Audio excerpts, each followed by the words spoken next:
પાણી છાપ્યા છે। ગુજરાત સમાચારે લખ્યું, દક્ષિણ ગુજરાતમાં જળબંબાકાર, ઉમરગામમાં 38 ઇંચ।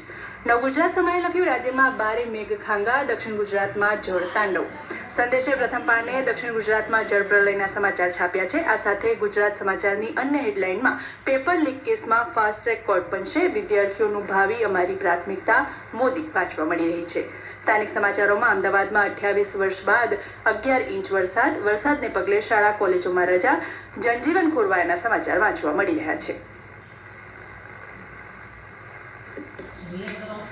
અમેરિકાની સેનાએ ઈરાન પર સતત 13મી રાત્રે હુમલા કર્યા છે। સેનાના નિવેદન મુજબ આ હુમલાઓનો હેતુ હોર્મુઝ સામુદ્રધુનીમાંથી પસાર થતા નાવિકો અને વાણિજ્યિક જહાજો પર ઈરાનના હુમલાની ક્ષમતાને નબળો પાડવો।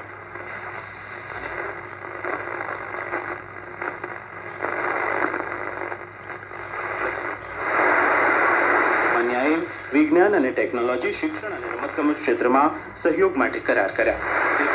પ્રધાનમંત્રી નરેન્દ્ર મોદીનો વિડીયો સંદેશ। આજે કેબિનેટ બેઠકમાં ફાસ્ટ ટ્રેક કોર્ટ અને કડક સજાની જોગવાઈના મુસદ્દા પર ચર્ચા। દિલ્હી વડી અદાલતે પેપર લીક સામે નવી ફાસ્ટ ટ્રેક અદાલતની રચના કરી।